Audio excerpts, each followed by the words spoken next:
Hello, everyone, and welcome to the Categorically Romance podcast. My name is Bree, and I have an OG guest, like one of the original first guests here on the podcast. She is back finally. Author Nina Crespo, thank you so much for joining me today. I'm Oh, so happy to have you back. I'm excited to be back, Bree. This is making my day. Thank you. Okay, we're in the thick of March when we're recording. How has 2024 been for you so far? It's been a mix of busy, but also a lot of good things happening as well. Of course, a lot of writing going on. But I think 2024 is going to be an okay year for me. I love that. I love that. I have a couple of icebreakers for you. So the first one, tell me two. I'm big on like what are women, what are we obsessing over right now? So like what are two of your favorite things at the moment? um, It can be anything. right now, I am just crazy about my plants. I don't know where this came from, but like in the past few months, I've just become obsessed with my plants and just adding. So I've I've added 3 olive trees to my collection. I've never Oh. grown olive trees before, so I'm really excited, and one of them actually has little blossoms on it, and it wasn't supposed to. So I'm excited about that. I'm growing mammoth sunflowers for the first time. I have Oh, I no love idea. sunflowers. I have no idea where I'm gonna put it though, because like, they're so huge. And I think the second thing I'm obsessing over, and it is because of my writing and my research for the Bishop B Farm series, is country music. Because Oh, one of my yes. characters, he is a country music artist. And so I've just been diving into Black country music artists for the past like 4 or 5 months and just loving it. Okay, what recommendations do you have? Because Oh, I feel like we're all in our country music era, and I'm like, I grew up, my grandparents always had like old school country playing in the kitchen, and I was like, okay, whatever, but like now I'm like, who are the good artists? Oh gosh. I mean, because I've discovered, country with a little bit of hip hop mixed in is my Yes. is my jam. So right now, Breland is somebody that I'm listening to. Rashad, and he spells the A's with V's. Actually, if you look him up, I love Rashad. Right now, I have a lot of his songs on my playlist. Raina Roberts, another one, Kane Brown. And let's see, I pulled up my playlist. You shouldn't have asked because there goes Owen and. Because what I love most about I love that country is like just really about storytelling. Oh And yeah. so I love that it's having this moment and we're seeing more like Black country artists being Oh, recognized because I'm like, we're gonna tell some stories, okay? absolutely. Absolutely. I mean, you're right about the story part, and that's what's so inspirational when it comes to researching, my upcoming book, because those songs just seem to personify what I wanted this character to represent, and it was just so easy to listen to song after song, and like about relationships and just everything. Yeah. So yeah, I'm just loving it. Okay, and with your plants, one of your pictures that I loved, you took a picture, it looked like, I don't know, like an old, like, Volkswagen Beetle or something, and it had all these plants going Yes. I don't own that. It was like at the local like garden center. And it's this really cute place that you can buy plants, and they have a little shop where you can buy like organic foods, and they have ice cream, and they make waffle cones from scratch, and you can book your events there. It's just a little magical place that you can walk around and get lost, as well as buy a few plants. Mhm. Have you always been a plant mom, or is this like a recent, I thing mean, that you've fallen in love with? I've always had a plant or two. I've always grown plants, but for some reason, well, no, actually, I know this house. We moved into it maybe 2 years ago. It could be coming on 3 years, but it has this wonderful wall glass window that just brings in so much light, and it was just meant for plants as well as the little Yeah. outdoor area. It was just meant for plants. And, it was the easy way to fill space and decorate because I got Yeah. tired of furniture. I was like, I don't want more furniture. We didn't really need more furniture. And so plants are just, so healthy and they just add so much color and I just enjoy getting lost and taking care of them. It's my relaxation technique where I I wake up every love that. I morning. wanna be a plant mom. Green is my favorite color, so I just imagine, like, having a space that's just all greenery, like, Yes, from I the mean, well, I mean, it can become a little obsessive too because, one little pest and it's like, "Okay, where's it come from? where's What are it we come going from? to do?" Yeah. One little brown leaf, how did that happen? And research it, and my husband just looks at me like, "Okay, here we go." Well, we were talking music because they wa like, your favorite thing, but, like, the Mhm. next question was, what's a song that's gotten stuck in your head recently? So was it one of the country songs Oh or what? gosh, yes. The song that is stuck in my head right now is, um, gosh, a couple of them. Okay. That's fine. I think a couple. There's one that it's hit different, and that one is by Rashad, and Okay. it's just basically talking about how, you know, if you're not used to, a country boy who can boot scoot and all of the things that he's used to having grown up in his little town in Georgia, it's like, hey, I just hit different. So Oh, I love that. yeah, so it's like I'm into that song. And what is one of your favorite colors to wear? Mm. Pink or like salmon pink, anything in that family. In fact, that's what I have on now. When I was deciding to get dressed, I said, "What do I want to do? I want to feel bright." So I I've chose come to something. appreciate salmon. That is a beautiful color.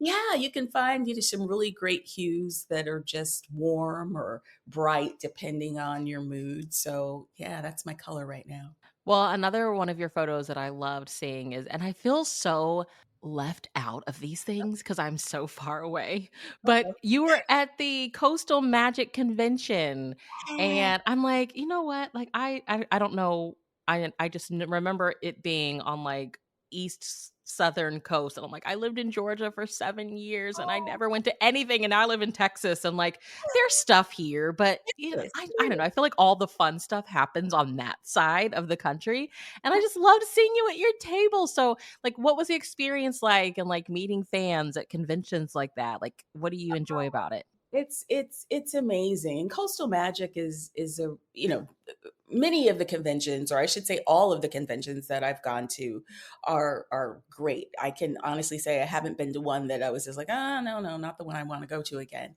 But Coastal Magic, what I love is that they really encourage the readers to read our books ahead of time. And so if a reader has never experienced us before, it gives them an opportunity to kind of dive in because they have little reader competitions and things like that. So they get really excited. And so with this conference, what was really um, for me an uplifting experience is that some of the readers who are in the competition, they get to choose their prizes. And so one of the prizes was a private conversation with me. And so I set something, or they set something up ahead of the convention, just a little Zoom chat, and just being able to meet them and answer questions. And there's new readers, and just to feel their excitement was great. And then to meet them in person and be able Yeah. to, take pictures. And they're introducing me to like this one lady, she was there with her daughter. And so it was just a really, nice bonding moment for them. So it's just always exciting to, um, I just kind of bask in their enthusiasm because Yeah. as a writer, I'm stuck in my office sometimes just staring at my computer for hours and days on end. And you forget that there are people out there who are actually reading the books. And so just being able to get out and people and just see their enthusiasm and what they're excited about in reading, whether it's my books or someone else's books, it's just really uplifting and kind of like a little shot in the arm, I guess, for me as a author. Oh, I love that. Like, how do you all find out, like, okay, this convention is happening. Do you reach out and say, "Hey, I'd like to come," or are they reaching out to you like, "Hey, Nina, like we would really love you to be part of this." Like, how does what are the technicalities of you going? It happens both ways. A Coastal Magic, I think, was a conference that, if I'm remembering correctly, was one of the conferences that I had heard such good things about. And so I sent the little email because they have like a form or something that you can fill out, and said that I was interested in joining them. And so 4 years ago, I think, possibly five, I went to my first conference with them, but it was virtual because we were in the midst of the pandemic at that time. So that's how I came across that one. But like for instance, the Las Vegas Book Festival, one of my readers, you know, put my name in and wanted me to come, and so I got an Oh, I invitation, love that. in that way. So it happens both ways. Yeah. I'm always fascinated because I hear so many of you all talk about, like, the writing process, and it is such a like, a solitary thing, unless you are, Mhm. like, part of a writers group or something, but you're also still having those moments where it's just you by yourself. Yes. But then there's, like, the after part of it, like the social media presence, and then also just that opportunity to actually go and be with your readers, Yeah. It's like the book is done, but that's not it, you No, no, not by any means. know? So, for anyone who's new to your bibliography, can you describe a Nina Crespo romance to them? Like, what's the hallmark of it? I would like to think that it is, uh, the relationships are fun, passionate. Uh, Sometimes there's an emotional component to it, in terms of events or experiences that the readers have gone through. Um, and of course, the happily ever after. But I just really think the fun, passionate, um, eh, hoping that readers find that emotional connection with the readers, because that's what I'm really looking for, um, with these books. And they have a spicy element to them as well. Yeah. Do you feel like your style, like where you are now writing wise, was it something that you feel like you had to grow into? Like, was it, did you start off writing the books that you wanted to write, or has your writing evolved? Definitely, my writing has evolved from the first book. Mhm. I was, gosh, I look back and I was such a newbie, in terms of just diving in. It's like I'm just gonna write this story, this one night stand, and and oh my goodness, they want to publish it. This is amazing. Yeah, yeah. Um, but over years of time and working with people and being exposed to other authors and their work, you learn a few things about how to craft a story and how to build a character. So definitely, the process has changed. I think the writing has changed as well, hopefully for the better.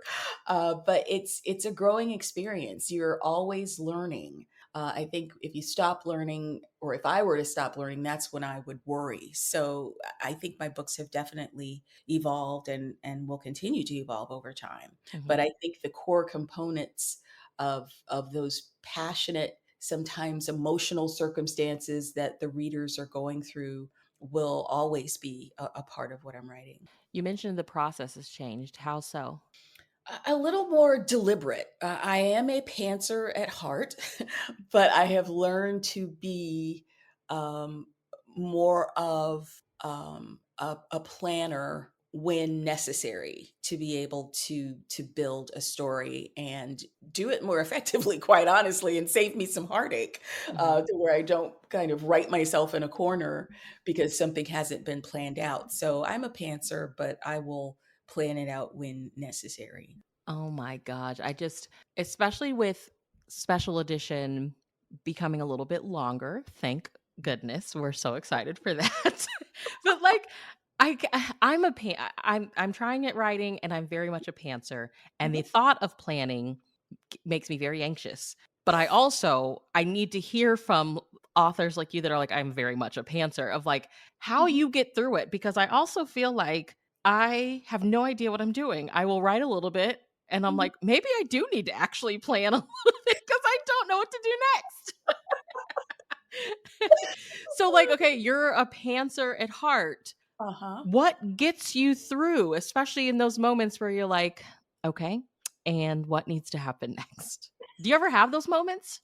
I do, and I think the important thing is to remember that there is no right or wrong way in terms of your process, and that's something that I had to learn. That there's a lot of good advice out there, but being able to develop my process is always the goal.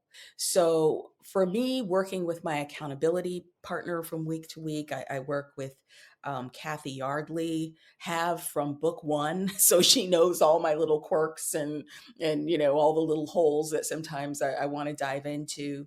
So being able to talk to her from week to week to think about stories, to think about what's next, is extremely helpful.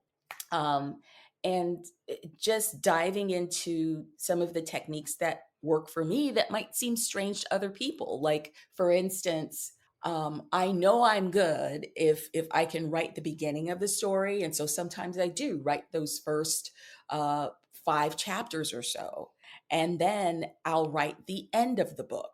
So I'll write Mm. the last 3 chapters so that I can clearly see the arc of where this story is starting and where this story is ending. And then it's just a matter of, okay, well, what needs to happen in between for this ending to happen? And how are the characters different and how is the situation different? So that's a technique that I'll use. And honestly, being able to write the end is that satisfies that part of me to know that, okay, this isn't going to last forever. Yeah. There is light at the end of the tunnel. I just need to get to that point. Yeah. Yeah. So yeah, Oh, that I love that. I love that kind of like cutting corner, kind of cheating for yourself. Like, okay, it's technically done, but I got to plug in the middle. yes, yes, we got to get there.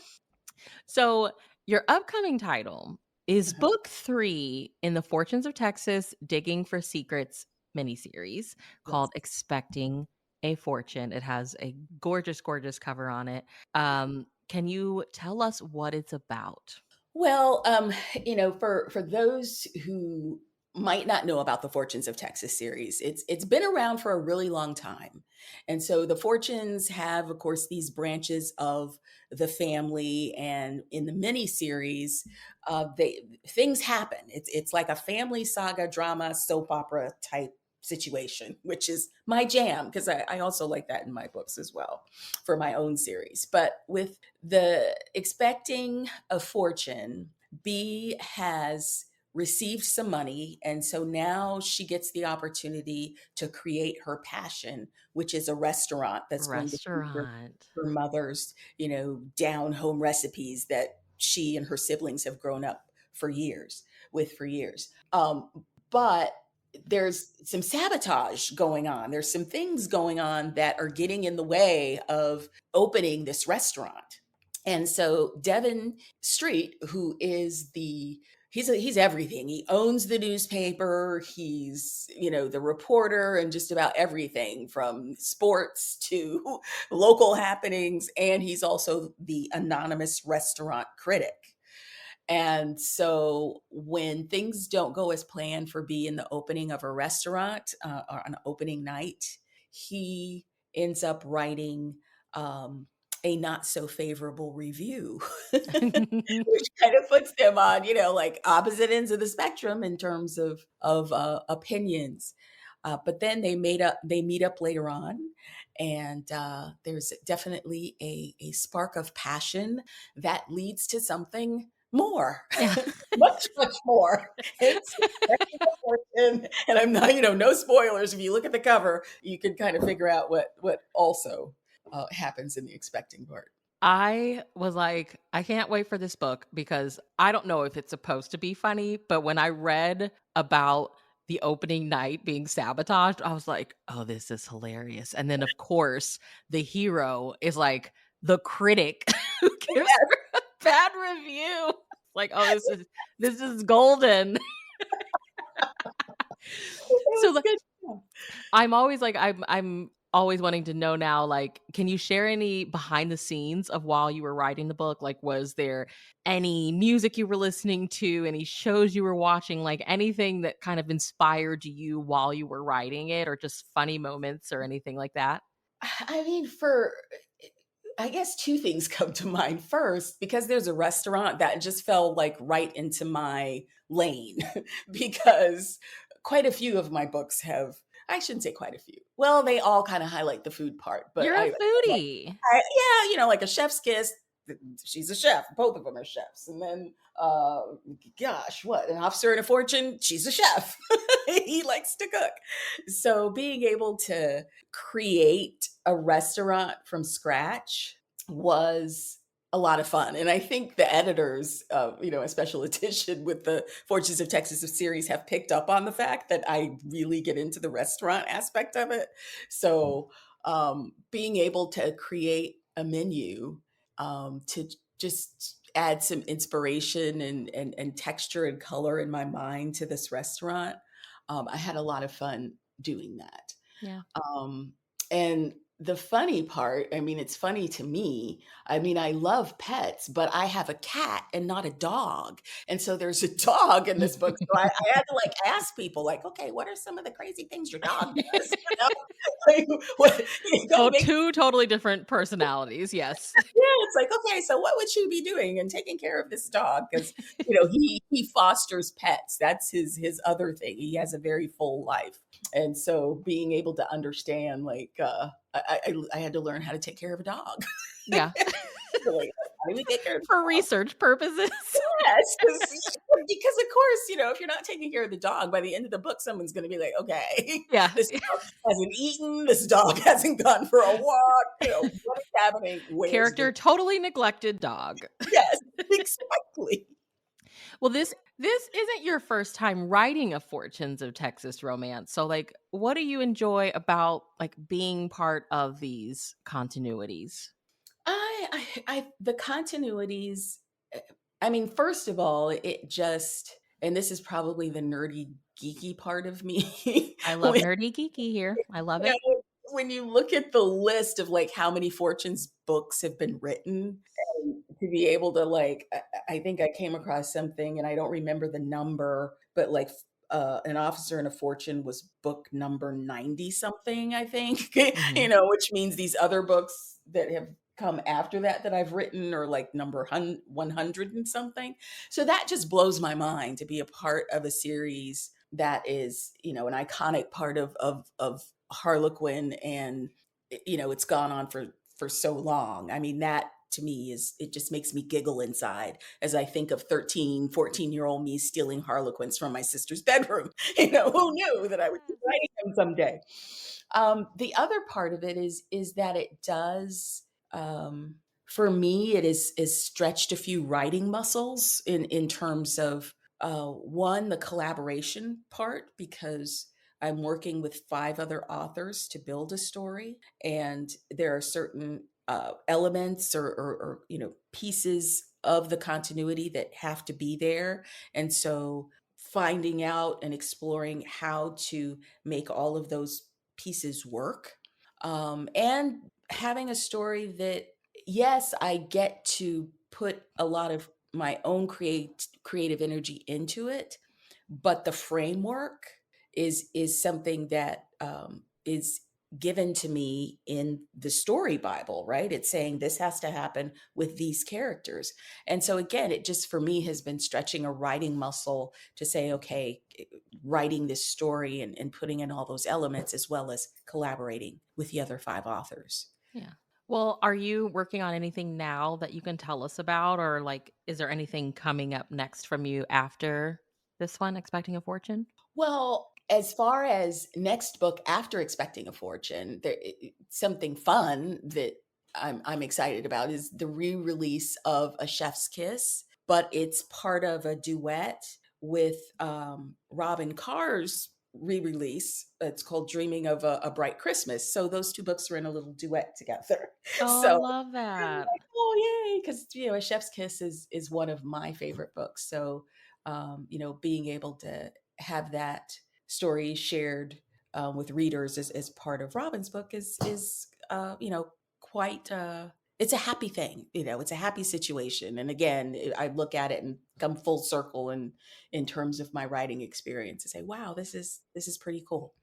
Um, the next book that's part of my Tilbridge world, because there are currently two series that are part of that, which is the Tilbridge Stable series, that trilogy, and then Small Town Secrets is series adjacent to it. So the next series adjacent is Bishop Honey Bee Farm, and it's about an aunt and her two nieces that are running a bee farm in the area around Tilbridge Stables, and they're going through some transition, as my characters do.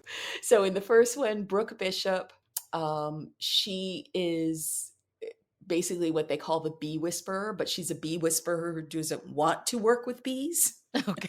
Or she has reasons that she doesn't want to work with the bees, but she comes home once a year to fulfill, her duty at the bee farm.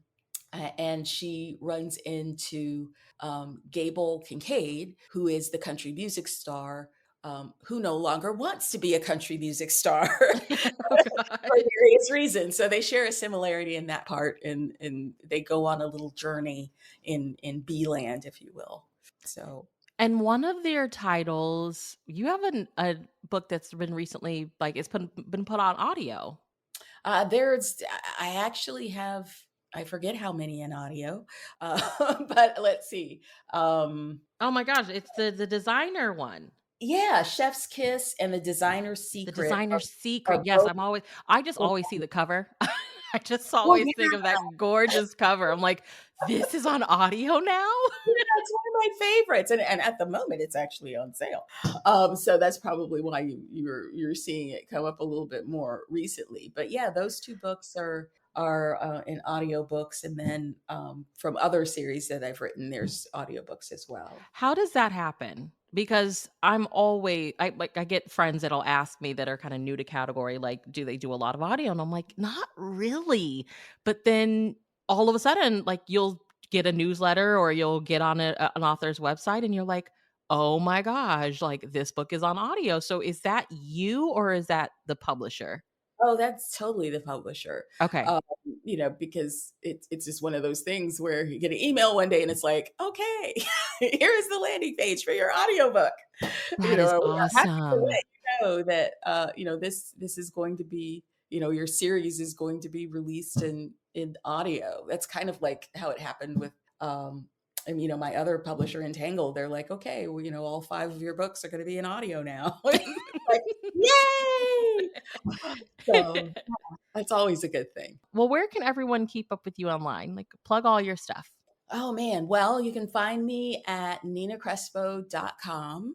And so, that's where I keep everything up to date about my books. And I have a blog there that I also keep up to date with posts. Newsletter is the best place to keep in touch with me and what's going on with all things Nina Crespo. And my Facebook author page and Instagram would be the other two places.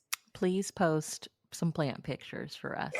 Well, yeah. I mean, if you go to, my author page on Wednesdays, that's kind of like my plant Your day. So like plant day is the best day. And so that's when I share my little plant ventures, and it made me smile this past week. Someone's like, I love plant day. And I'm like, Aw. plant day too. I'm glad you do.